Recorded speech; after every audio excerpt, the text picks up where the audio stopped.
तो कोई फ़ंक्शन सही ना होना, कब्ज़ होना या कभी मोशन हो जाना, डायरिया हो जाना, लूज़ मोशन होना, भूख ना लगना और खाने के बाद जो है वो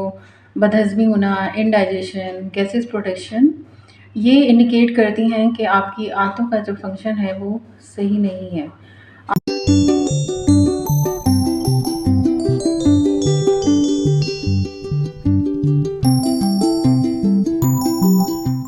अस्सलाम वालेकुम। आज हमारा टॉपिक है इंटेस्टाइनल फंक्शंस को हम होम्योपैथिक मेडिसिन से किस तरीके से बेहतर बना सकते हैं। आंतों का फंक्शन बेसिकली सबसे पहले हम देखते हैं कि आंतों के हमारा बॉडी में क्या फंक्शन है और उनका नॉर्मल होना जो है वो क्यों ज़रूरी है। आते जो हैं, जो भी हम खाना खाते हैं, हम प्रोटीन, कार्बोहाइड्रेट, विटामिन्स और जितनी भी चीज़ें हम अपने डाइट में लेते हैं, उसमें जो न्यूट्रिशन मौजूद होते हैं, वो एक्चुअली हमारी बॉडी का हिस्सा बनने के लिए आंतों का फंक्शन सही होना ज़रूरी है। तो इंटेस्टाइन में बहुत सारे कुछ सिक्रीशंस हो रही होती हैं, जो कि हमारे खाने को हज़म करने में हेल्प करती हैं और हज़म होने के बाद उस खाने का, उस डाइट का जो है वो आपके ब्लड में जाना ज़रूरी है। तो ब्लड में पहुँचाने का फंक्शन भी किसके अंदर हो रहा होता है? इंटेस्टाइन्स के अंदर ही जो खून की नालियाँ होती हैं, वहाँ से वो जो ग़िज़ा हमने खाई होती है, वो वहाँ से ब्लड में चली जाती है। तो अगर इंटेस्टाइन की अपनी सिक्रीशंस सही नहीं होंगी, उसकी मूवमेंट सही नहीं होगी और वहाँ पर कोई ऐसी रुकावट होगी जिसकी वज़ह से वो ग़िज़ा जो है वो आपके ब्लड तक नहीं पहुँचेगी, जो भी न्यूट्रिशन आपने खाए हैं, तो क्या होगा कि उनकी आहिस्ता-आहिस्ता ब्लड में कमी होनी शुरू हो जाएगी और अगर ब्लड में कमी होती है तो इसका मतलब है कि वो न्यूट्रिशन जहाँ-जहाँ बॉडी के डिफरेंट पार्ट्स में जाकर उन्हें अपना फंक्शन करना था, वो भी क्या होगा, डिफेक्टेड हो जाएगा, वो अफ़ेक्ट होगा उससे। तो उसकी वजह से क्या होगा कि फॉर एग्ज़ाम्पल हम लोग हेयर फॉल की शिकायत करते हैं, बाल झड़ रहे हैं या स्किन ख़राब हो रही है या और अदर इश्यूज़ हैं बॉडी के अंदर। तो वो उन सब का रीज़न क्या है कि आप डाइट तो बहुत अच्छी ले रहे हैं, लेकिन वो डाइट की जो है वो आपकी इंटेस्टाइनल प्रॉब्लम्स की वजह से आपके ब्लड का पार्ट नहीं बन रही है और उसकी वजह से जो है वो ब्लड का पार्ट नहीं बन रही है, तो इसका मतलब क्या है कि वो आपकी बॉडी के सेल्स और टिश्यूज़ तक भी नहीं पहुँच रहा है प्रॉपर। कुछ लोगों को कब्ज़ रहता है या मोशन की शिकायत रहती है या अल्टरनेट कभी कब्ज़ रहता है, कभी डायरिया रहता है और सही से भूख नहीं लगती है, गैसेस बहुत ज़्यादा बनती हैं और जो भी चीज़ वो खाते हैं वो लगता है कि हज़म नहीं हो रही है और बहुत ज़्यादा हैवीनेस रहती है, उनको हार्ट बर्न की प्रॉब्लम रहती है। तो ये तमाम सिम्पटम्स जो हैं वो इंडिकेट करते हैं कि उनके इंटेस्टाइन में कोई ना कोई प्रॉब्लम मौजूद है। ऑल्दो कि इसका ताल्लुक लिवर से, पैंक्रियास से भी बनता है, लेकिन अभी हम जो है वो इंटेस्टाइन के ऊपर बात कर रहे हैं कि अगर कब्ज़ रहता है और जो मोशन वगैरह की शिकायत रहती है, तो उसकी वजह से जो भी प्रॉब्लम्स आती हैं, उनका सॉल्यूशन हम होम्योपैथिक में कैसे कर सकते हैं। तो कौन-कौन सी ऐसी मेडिसिन्स हैं जिनको लेने से आपकी इंटेस्टाइन का फंक्शन जो है वो बेहतर हो सकता है और आपकी जो ये रोज़मर्रा की प्रॉब्लम्स हैं, ये सॉल्व हो सकती हैं। तो चलते हैं मेडिसिन्स की तरफ। तो मैंने आप लोगों के लिए 2 वंडरफुल मेडिसिन्स जो हैं वो चूज़ की हैं आँतों के फंक्शंस को वो बेहतर बनाने के लिए, जो मैं आपको एक्सप्लेन करूँगी कि आप किन कंडीशंस में उनको ले सकते हैं और उसके साथ आपको कितना जो है वो फ़ायदा होने वाला है, वो आप लेकर जो है वो देखेंगे तो आपको अंदाज़ा होगा कि कितनी ज़बरदस्त मेडिसिन है। तो नंबर 1 जो मेडिसिन है वो है hydrastis. Hydrastis is the wonderful medicine of homoeopathy which acts on the GIT tract very well. और ये जो मेडिसिन है आप ऐसी कंडीशन में ले सकते हैं कि जब आप खाना खाते हो तो आपको खाना जो है वो लगता है कि सही से हज़म नहीं हो रहा है और थोड़ा-सा भी खाना खाते हैं तो आपको लगता है कि आपका पेट भर गया है और आपको खट्टी डिकारें आती हैं और गैसेस बहुत ज़्यादा बनती हैं, आपको कब्ज़ रहता है और खाना खाने के बाद बेचैनी-सी रहती है आपको जीआईटी में। तो ऐसी कंडीशन में आप जो है वो हाइड्रेस्टिस जो है वो यूज़ कर सकते हैं मदर टिंचर में। मदर टिंचर आप हाइड्रेस्टिस का लेंगे तो उससे क्या होगा कि आँतों का जो आपका मूवमेंट है और जो वहाँ की सिक्रीशंस हैं जो कि डिस्टर्ब हो गई हैं, ये उसको बहुत ज़बरदस्त तरीके से जो है वो नॉर्मल कर देगी और आपका आँतों का जो फंक्शन है वो बेस्ट कंडीशन में आ जाएगा और आप देखेंगे कि आपको जो है वो भूख भी सही लग रही है, आपका खाना हज़म भी सही हो रहा है और एब्ज़ॉर्ब भी सही हो रहा है।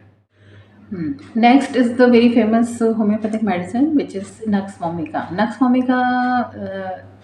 acts on the GI tract wonderfully और बहुत सारे केसेस को तकरीबन 80 टू 90% जीआईटी प्रॉब्लम्स को नक्सवामी जो है वो बहुत ज़बरदस्त तरीके से कंट्रोल करती है, और इसका स्टमक पे और इंटेस्टाइन पर बहुत अच्छा एक्शन है। ऐसे तमाम लोग जो कि खाना खाने के बाद उनको इंडाइजेशन रहती है, ख़ास तौर पे वो लोग जिनका खाने का कोई प्रॉपर टाइम नहीं है, वो लेट आवर्स में खाते हैं, ऑफिस में काम करते हैं और खाने का कोई उनका प्रॉपर टाइमिंग नहीं होती है, लेट सिटिंग ऑफिस में होने की वजह से फिर वो लेट घर आते हैं और फिर आके सो जाते हैं, फिर लेट नाइट उठ के खाना खाते हैं। उसके बाद फिर रात को जो है वो जागते रहते हैं और सुबह जब वो सो के उठते हैं तो उनकी कंडीशन जो है वो बहुत उनको फ्रेश फ़ील नहीं करते और उनको इंडाइजेशन की प्रॉब्लम इस तरह से हो जाती है, क्योंकि रूटीन में जब वो यही रूटीन रखते हैं तो उनका स्टमक का फंक्शन, इंटेस्टाइन का फंक्शन जो है डिस्टर्ब हो जाता है। तो ऑफ़िस वर्कर्स जो लोग बैठ के काम करते हैं, सेडेंटरी लाइफ़स्टाइल है, उनमें अगर कॉन्स्टिपेशन की शिकायत रहती है और उसके साथ-साथ डायरिया भी रहता है, तो उनके लिए बेस्ट मेडिसिन जो है वो नक्स वोमिका है। नक्स वोमिका में दोनों चीज़ें आपको मिलती हैं, इसमें कॉन्स्टिपेशन भी होता है और डायरिया भी होता है। कभी पेशेंट को डायरिया हो जाता है, कभी कॉन्स्टिपेशन हो जाता है, और दोनों सूरतों में उसको ऐसा लगता है कि जैसे जितना स्टूल उसको पास करना चाहिए था, उतना स्टूल वो पास नहीं कर पा रहा है और पेट जो है वो भरा-भरा सा महसूस होता है, डिस्टेंशन होती है, एब्डोमिनल डिस्टेंशन, और उसको डकारें आती हैं, गैसेस बहुत बनती है, उसकी वजह से उसको सर में भी बहुत ज़्यादा दर्द रहता है और चिड़चिड़ा गुस्सा उसको आने लगता है। तो ऐसी कंडीशन में नक्स वोमिका जो है वो बेस्ट है और बहुत अच्छा काम करती है, और मैं आपको बताती हूँ कि नक्स वोमिका आपको ऐसी कंडीशन में कैसे लेने चाहिए। नक्स वोमिका का जो एग्रीवेशन टाइम है वो एक्चुअली जो है वो early in the morning 4 AM से जो है उसका एग्रीवेशन टाइम शुरू हो जाता है, और उसको बहुत ज़्यादा जो है वो नींद उसकी सही टाइम पे पूरी नहीं होती है, बेवक़्त सोता है तो बेवक़्त उसको नींद आने लगती है। जब उसका ऑफ़िस का टाइम होता है तो उसको अपनी नींद पूरी किए बगैर ऑफ़िस जाना पड़ता है, तो एक अजीब-सा, एक हेक्टिक सा उसका रूटीन बन जाता है। तो इसीलिए ऑफ़िस वर्कर्स जो, क्योंकि वो बैठ के काम करते हैं और उनकी रूटीन खाने-पीने की बहुत डिस्टर्ब रहती है, बाहर का खाना ज़्यादा यूज़ करते हैं वो। ज़ाहिर है जब भूख लगेगी तो कुछ ना कुछ चीज़ बाहर से लेके खा लेते हैं। समोसे खा लिए, पेटीज़ खा ली, सैंडविचेस खा लिए, ये जो भी चीज़ें आप बाहर मिलती हैं, तो वो क्या होता है कि आपको पता है घर का खाना जो है वो एक हेल्दी फूड होता है, और बाहर के खाने बहुत ज़्यादा रिच होते हैं, उनमें ऑयल और ये सब चीज़ें बहुत ज़्यादा होती हैं और मुख्तलिफ़ किस्म की होती हैं जो कि आपके मैदे के फंक्शन को आहिस्ता-आहिस्ता ख़राब कर देती हैं। तो ऐसी कंडीशन में आप नक्स वोमिका को अपना फ्रेंडली अपने पॉकेट में रख सकते हैं, और आप इसको जो है वो रूटीन में यूज़ करेंगे तो वो यकीनन ही आपको हेल्प करेगी बहुत ज़्यादा। नक्स वोमिका आप लेंगे 200 में, वैसे तो लोग जो है वो 30 से स्टार्ट करते हैं, लेकिन मैं प्रेफ़र करूँगी आपको, अगर आपको जल्द उसका रिज़ल्ट चाहिए तो आप 200 में नक्स वोमिका यूज़ करना शुरू करें, दिन में 2 बार। एक जो है वो आप सुबह 9-10 या 11, 9 से 11 के बीच में जो आपने एक डोज़ मस्ट लेनी है, उसके बाद शाम को जो आपका ऑफ़िस टाइम ऑफ होता है उसके बाद आप 5 से 6 बजे के दरमियान जो है वो दूसरी डोज़ इसकी लेंगे, तो यकीनन आपको बहुत ज़्यादा इसका फ़ायदा, जो कि जीआईटी डिस्टर्बेंस के साथ होता है, तो उसमें नक्स वोमिका आपको बहुत हेल्प करने वाली है। तो फ्रेंड्स, ये थी आज की हमारी 2 वंडरफुल मेडिसिन्स जो आपके जीआईटी डिस्टर्बेंस को, इंटेस्टाइनल फंक्शंस को जो है वो नॉर्मल करती हैं, उसको हेल्प करती हैं नॉर्मल करने में। अगर आपको ये प्रॉब्लम्स थोड़ी-थोड़ी शुरू हुई हैं तो भी आप ले सकते हैं, और अगर आप बहुत ज़्यादा एडवांस स्टेज में हैं तो ये आपको थोड़े लंबे अरसे के लिए लेनी पड़ेगी। तो ये आप इस तरह से ले सकते हैं। दोनों मेडिसिन्स का लेने का तरीका ये है कि आप इसको पहले दिन में 2 दफ़ा लीजिए और कम से कम 1 महीने तक इसको इस्तेमाल में रखें। उसके बाद जो है वो आप जो है 1 दिन गैप करके ले सकते हैं।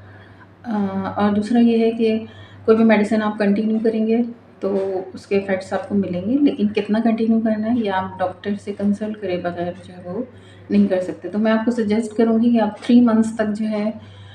विदाउट एनी हार्म यूज़ कर सकते हैं। उसके बाद फिर आपको कंसल्ट करना पड़ेगा, मशवरा करना पड़ेगा डॉक्टर के साथ कि आप 200 की पोटेंसी अगर काम नहीं कर रही है, उसने काम करना रोक दिया, तो फिर आप फर्दर क्या जो है वो एक्शन ले सकते हैं। तो फ्रेंड्स, ये था हमारा आज का टॉपिक जो कि जीआईटी की हेल्थ के बारे में था। और जाने से पहले मेरी वीडियो को लाइक करना नहीं भूलिएगा, शेयर ज़रूर कीजिएगा ताकि बाकी लोग भी इससे फ़ायदा उठा सकें। अगर किसी को ये चीज़ समझ में आ सके, किसी को प्रॉब्लम हो तो उसको आपके ज़रिए हेल्प हो सकती है। और मेरी चैनल को सब्सक्राइब ज़रूर कीजिएगा और उसके बराबर में लगे हुए बेल आइकन को दबाना नहीं भूलिएगा